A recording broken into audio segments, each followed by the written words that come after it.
السلام علیکم every one مائی YouTube family, کیسے ہیں آپ سب لوگ؟ امید ہے آپ سب لوگ ٹھیک ہوں گے۔ Welcome to novels in Urdu 22 channel. عشق کا مقبرہ کی نیو ایپیسوڈ لائے ہیں ہم، episode number 18، writer Aiman Raza. جلدی سے چینل سبسکرائب کر دیں اور اچھا سا کمنٹ بھی کریے گا، مزیدار سین بھی جو آپ کو پسند ہے وہ لازمی لکھیے گا کمنٹس میں۔ یہ کیسے ہوا؟ کس نے کیا یہ؟ وہ چیخ رہی تھی، چلا رہی تھی، آنسو آنکھوں میں حائل ہوتے اسے یہ دردناک منظر دیکھنے سے روک رہے تھے، مگر وہ آنسو آنکھوں سے رگڑتی جھپک جھپک کر یہ ناقابل یقین منظر دیکھ رہی تھی، جسے دیکھنا صرف حویلی والے بلکہ سب مہمان بھی چیخ رہے تھے۔ آگ پھیلتی جا رہی ہے، سب کو باہر نکال لیا ہے، بس وہ پاگل۔ وقار اور حسیب سب کو باہر نکال کر ان کے پاس آتے بولے تو بولتے بولتے وقار کی نظریں جوں ہی نازلی پر گئیں اس کی زبان کو بریک لگی تھی۔ کیا مطلب؟ صرف نبراس ہے حویلی میں؟ تو کسی نے اس کو کیوں نہیں نکالا؟ تم لوگ کر کیا رہے تھے؟ وہ زور سے دھاڑی تھی کہ اس کی چوڑیاں چھنک گئی تھیں۔ بھابھی، اندر آگ بہت زیادہ پھیل گئی ہے اور جہاں نبراس ہے وہ ایریا گلدان گرنے کی وجہ سے بلاک ہو چکا ہے، وہاں جانا ناممکن ہے۔ وہ بے بسی سے بولا تو نازلی کو شدت سے دھچکا لگا تھا، روح جیسے کسی نے کھینچ لی تھی اس کے جسم سے کہ اس کا وجود اسے اس آگ میں جھلستا ہوا محسوس ہو رہا تھا جس آگ میں اس کا شوہر پھنسا ہوا تھا۔ پتہ نہیں وہ کیسا ہوگا، مجھے پکار رہا ہوگا وہ، اور میں یہاں باہر، ایسا نہیں ہو سکتا۔ وہ اپنا منہ نوچتی چیخی تھی، اس کی آہیں اور دھاڑیں سن کر مہمان عورتیں اس کے دکھ پر بری طرح رو دی تھیں۔ مجھے نہیں لگتا اب شادی ہو پائے گی۔ دلہا بچے کا تو شادی ہوگی نا؟ دستار بلوچ صفاقی کی تمام حدیں پار کرتے بولے، جس پر وہ لہو ہوتی آنکھوں سے انہیں دیکھنے لگی تھی۔ آخر وہ نبراس کے بارے میں ایسی بات اپنے منہ سے نکال بھی کیسے سکتے تھے؟ کیا ان کو خوف خدا نہیں تھا؟ کیا اتنے کٹھور دل اور تنگ دست تھے وہ؟ اس کا پورا وجود جیسے شعلوں کی زد میں آ گیا تھا۔ آپ نے سوچ بھی کیسے لیا کہ وہ مر چکا ہے؟ آپ ہوتے کون ہیں؟ مفروضے کھڑنے والے۔ شادی تو آج ہی ہوگی اور وہ بھی ابھی۔ میں بھی دیکھتی ہوں کون کیا اکھاڑ لیتا ہے میرا۔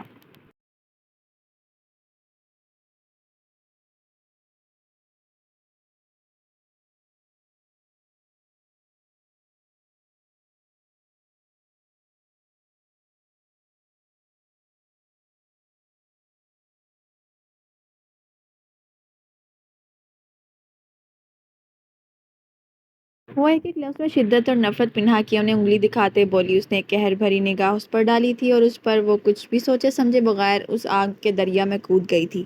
چاروں طرف آگ دہک رہی تھی، سب کچھ جل رہا تھا، ایسے میں اسے یوں اپنی جان سے بیگانہ آگ میں کودتے دیکھ سب کی دل خراش چیخیں گونجی تھیں، جن میں سر فہرست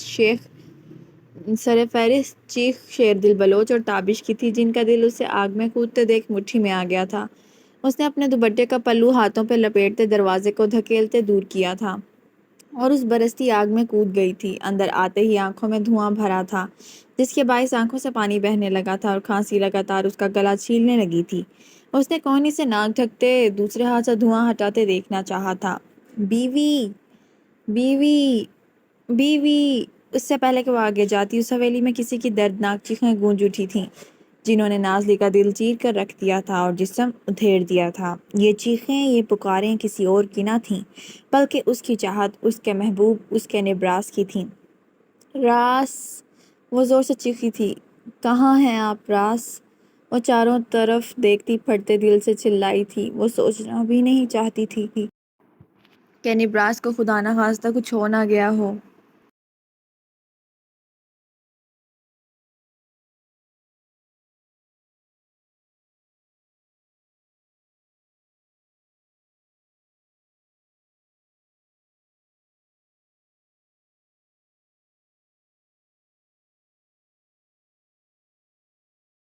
وہ پاگلوں کی طرح ہر طرف بھاگتی اسے ڈھونڈ رہی تھی، پاؤں جل چکے تھے، مگر اس کملی کو پرواہ کہاں تھی؟ اسے تو صرف اپنے راز سے مطلب تھا۔ خدا را راس، مجھے ایک بار پکاریے، اپنی زبان سے ایک بار مجھے بلائیے، بس ایک بار، ورنہ میری سانس بند ہو جائے گی۔ مجھے اپنے ہونے کا احساس دلائیے، ورنہ یہ سانسیں گھٹ جائیں گی۔ وہ زور سے اطراف میں دیکھتی ہوئی پاگلوں کی طرح چیختی بلکتی کوئی دیوانی لگ رہی تھی۔ وہ چاہتی تھی بس ایک بار وہ نبراس کی آواز سن لے اور خدا اس پر مہربان ہو گیا تھا۔ نبراس کی آواز ایک کونے میں سے آئی تھی جس پر وہ تڑپ کر اس کی طرف بڑھی تھی۔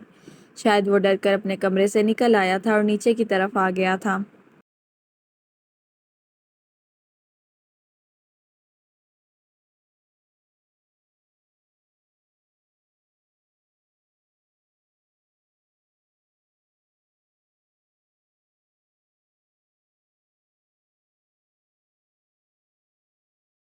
یہ عمل اس کی جان بچا گیا تھا کیونکہ اوپر موجود تمام پورشن جل کر راکھ ہو چکا تھا۔ راس! وہ اسے کونے میں دبکا دیکھ چیخی تھی اور اس کی چیخ و پکار پر نبراس نے چھٹ سر اٹھا کر سامنے دیکھا تھا جہاں سے وہ روتی ہوئی اس کو مسکراتی نگاہوں سے دیکھ رہی تھی، جس پر اسے آج معلوم ہوا تھا کہ زندگی کا کوئی ایک حصہ جو آپ کے دل کے بے حد قریب ہو، اس پر مصیبت آئے تو آپ کی جان لبوں پر آ جاتی ہے، اور اگر بچ جائے تو کتنا سکون ملتا ہے، ایسے جیسے آپ کو زندگی نئے سرے سے عطا کر دی جاتی ہے۔ بیوی بیوی! وہ روئی اور ہنستی کیفیت میں اسے دیکھ اپنا ہاتھ آگے واہ کرتا اسے پکارنے لگا تھا۔ وہ اسی طرح آگ سے ڈر چکا تھا، مگر نازلی کو یوں اپنے سامنے پا کر وہ جیسے پھر سے جی اٹھا تھا ایک دم اور چیخ چیخ کر اسے پکارنے لگا تھا، بیوی! بیوی! یہ آہیں یا فریاد سیدھا نازلی کے دل میں تیر کی طرح پیوست ہو رہی تھیں۔ اتنا پکارا ہوگا اس نے اور وہ یہاں موجود نہ تھی اس کا اندر محسوس کرنے کے لیے۔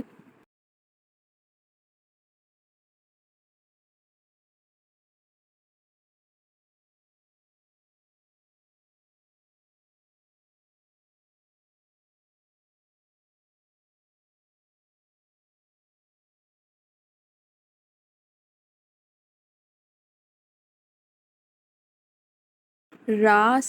بیوی! راس! بیوی! کبھی وہ اسے پکارتا تو کبھی وہ آگے سے ان کو جان نثار کر دینے والی نظروں سے دیکھ بلاتی۔ اس کے درد پر وہ اپنے لب کاٹ کر رہ گئی اور آگے بڑھنا چاہا تھا جب ایک بڑا پلاسٹک کا پلر جو انہوں نے ڈیکوریشن کے لیے سجایا تھا اس کے اوپر آ گرا تھا، جس پر نازلی پیچھے کو گری تھی اور وہ پلر سیدھا اس کی ٹانگوں پر آ گرا تھا۔ نازلی کی دردناک چیخیں پوری حویلی میں گونج اٹھی تھیں۔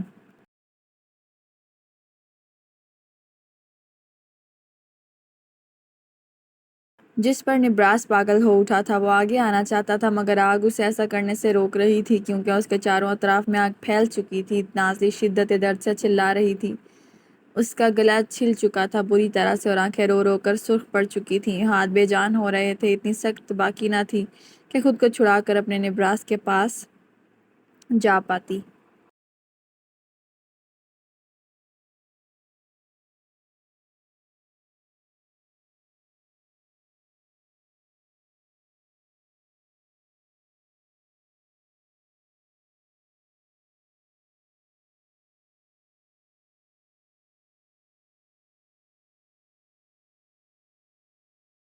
گاڑی کا ایکسیڈنٹ ہوتے دیکھ بہت سے لوگ وہاں جمع ہو چکے تھے اور یاور سلطان کو فوری طور پر گاڑی سے نکالتے ہسپتال لے گئے تھے۔ کبیر بھی وہاں پہنچ چکا تھا۔ ایک فون کال پر اسے سمجھ نہ آ رہا تھا کہ یاور کا ایکسیڈنٹ ایک دم کیسے ہو گیا۔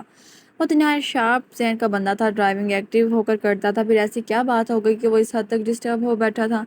کچھ دیر بعد اسے ہوش آ چکا تھا جب اس نے کبیر کو اپنے وارڈ میں دیکھا۔ کیا ایسے کیا دیکھ رہے ہو؟ یاور نے کراہ کر اٹھتے اسے دیکھ پوچھا۔ یہی دیکھ رہا ہوں کہ زندہ ہو یا مر گئے۔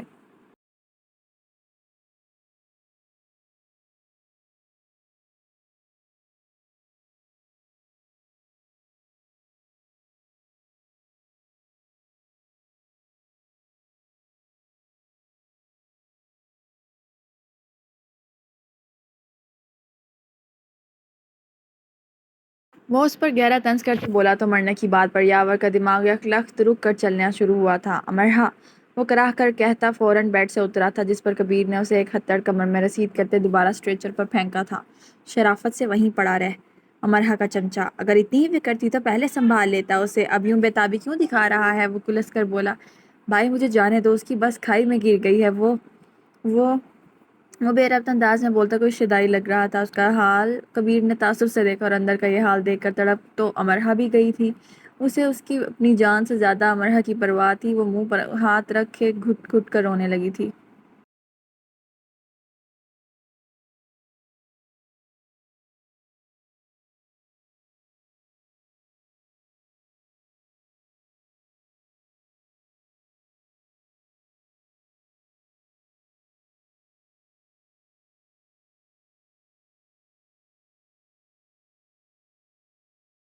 آخر کیوں تھی وہ اتنی ناشکری؟ اللہ اسے موقع پر موقع دے رہا تھا اور وہ ناشکروں کی طرح اس کی نعمت کی ناشکری کیے جا رہی تھی۔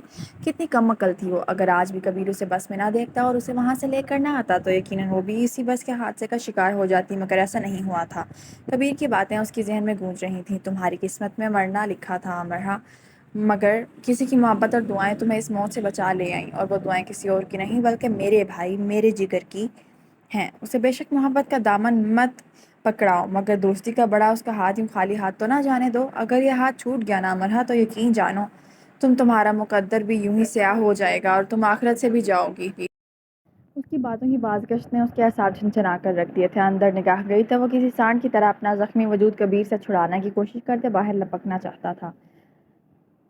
میری بیوی اپنی بیوی کو اپنی آنکھوں سے دیکھ کر خود بھی مرنا چاہتا تھا، جسے کبیر بمشکل قابو کیے ہوئے تھا۔ چھوڑو بھائی، مجھے امرحا کے پاس جانا ہے، سنا نہیں وہ مجھے بلا رہی ہوگی، جانے دو مجھے، وہ چیخ چیخ کر کہتا امرحا کو زوروں کا رلا گیا کہ اس سے اور ضبط نہ ہوا تو وہ آنسو زبردستی پہنچتی دھڑام سے دروازہ کھولتی اندر داخل ہوئی تھی۔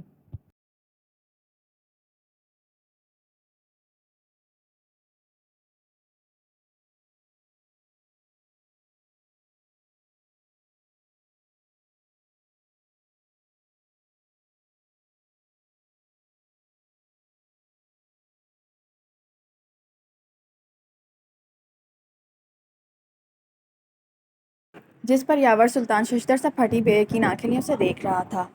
امرحا! کبیر نے اسے ایک دم چھوڑا تو اس کے لبوں سے اپنی محبت کے نام کی سرگوشی نکلتے ہوا میں تحلیل ہوئی تھی۔ تم سچ میں ہو؟ وہ اس کے قریب آ کر اس کا چہرہ چھو کر یقین کر رہا تھا کہ وہ سچ میں اس کے سامنے ہے یا محض اس کا وہم ہے۔ تو تم ٹھیک ہو؟ وہ نم آنکھوں سے آنکھوں میں خوشی کے جگنو لیے بمشکل اپنی بہتی آنکھوں پر پہرے بٹھائے لب بھیج کر اسے ہر طرف گھما کر پوچھنے لگا کہ کہیں اسے کوئی چوٹ یا ضرر تو نہیں پہنچا۔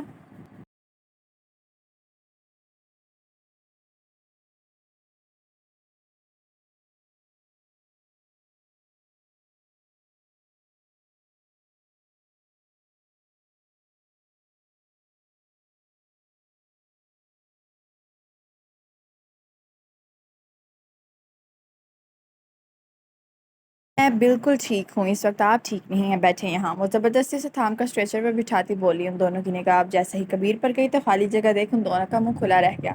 یہ کہاں گئے؟ وہ پریشانی سے بولی۔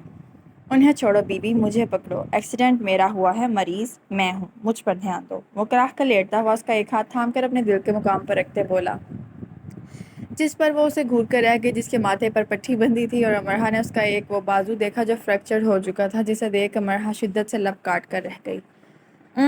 یہ اختیار صرف میرا ہے، وہ انگوٹھے سے اس کا لب آزاد کرتے بولا تو وہ نظریں چرا کر رہ گئی۔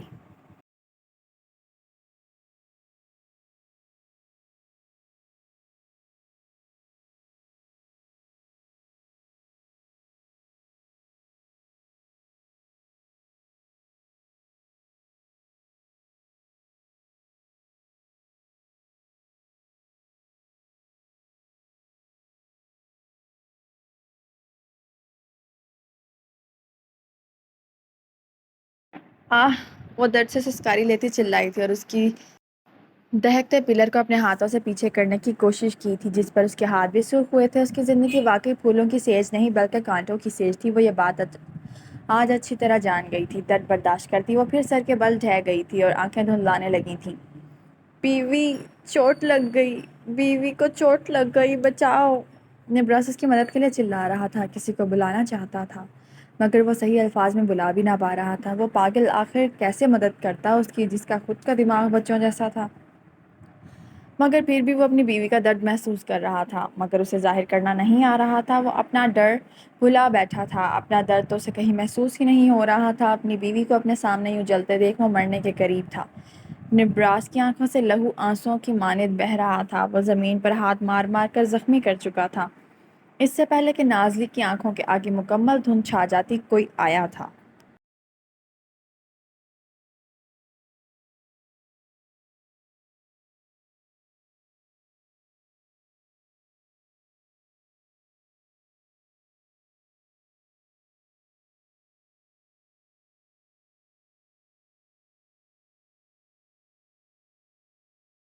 ان دونوں کی مدد کو کوئی فرشتہ آیا تھا جو مکمل طور پر سیاہ لباس میں ڈھکا ہوا تھا، جبکہ چہرہ بھی اس نے ماسک سے چھپا رکھا تھا، صرف گہری آنکھیں نظر آ رہی تھیں۔ نازلی نے آنکھیں میچ کر کھولتے اس کو پہچاننے کی کوشش کی تھی، مگر دھوئیں نے کوشش ناکام بنا دی تھی۔ اس میں ایک جھٹکے میں دونوں ہاتھوں سے وہ پلر اٹھاتے دور پٹ کھا تھا اور نازلی کی مدد کرنے لگا۔ جب نازلی نے پہلے نبراس کی طرف اشارہ کیا تھا، جس پر وہ بھاگ کر آگ سے بچتے بچاتے آگ میں کود کے نبراس کے پاس گیا تھا اور اسے دونوں مردانہ بازوؤں میں چھپاتے ہوئے وہ لے کر نکلا تھا۔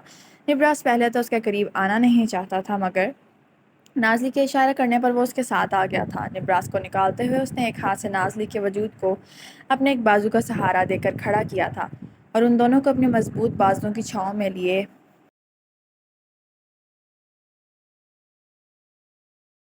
آگ کا دریا پار کرتے ہوئے وہ مسیحا دروازے تک پہنچ چکا تھا۔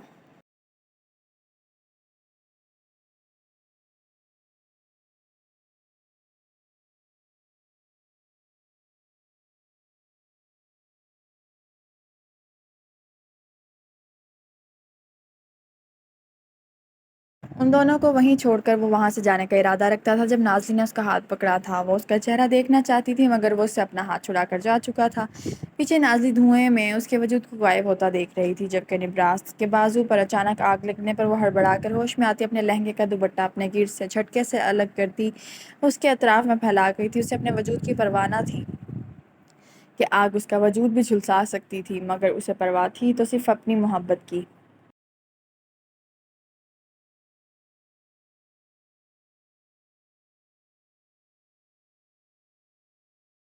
اپنے نبراس کی اس کو اپنی باہوں کے گھیرے میں لیتے ہوئے وہ اس آگ کے دریے کو پار کرتے ہوئے باہر آئی تھی، بالکل ایک ملکہ کی طرح شان سے۔ باہر موجود لوگ سانس روکے یہ منظر دیکھ رہے تھے جب انہوں نے دھوئیں میں سے دو وجود کو باہر آتا دیکھا تھا۔ سب کی سانسیں تھمی تھیں آگے کے منظر پر۔ کون ہے یہ مسیحا؟ کمنٹس میں بتائیں۔ کل کا ٹارگٹ پورا نہیں ہوا کمنٹس کا، اس لیے آج ایک ہی ایپیسوڈ آئے گی۔ اگر کل بھی ایسا ہی رسپانس رہا نا آپ لوگوں کا تو ایک ہی ڈیلی ایپیسوڈ آیا کرے گی، اس لیے جلدی سے پچھلی بھی ایپیسوڈ پر ٹارگٹ پورا کریں اور آج والی ایپیسوڈ پر بھی 100 کمنٹس کا ٹارگٹ کراس کر دیں اور اچھے اچھے کمنٹس کریں، چینل بھی سبسکرائب کریں، ویڈیو کو لائک کریں، پھر کل ڈبل ایپیسوڈ آئے گی انشاءاللہ۔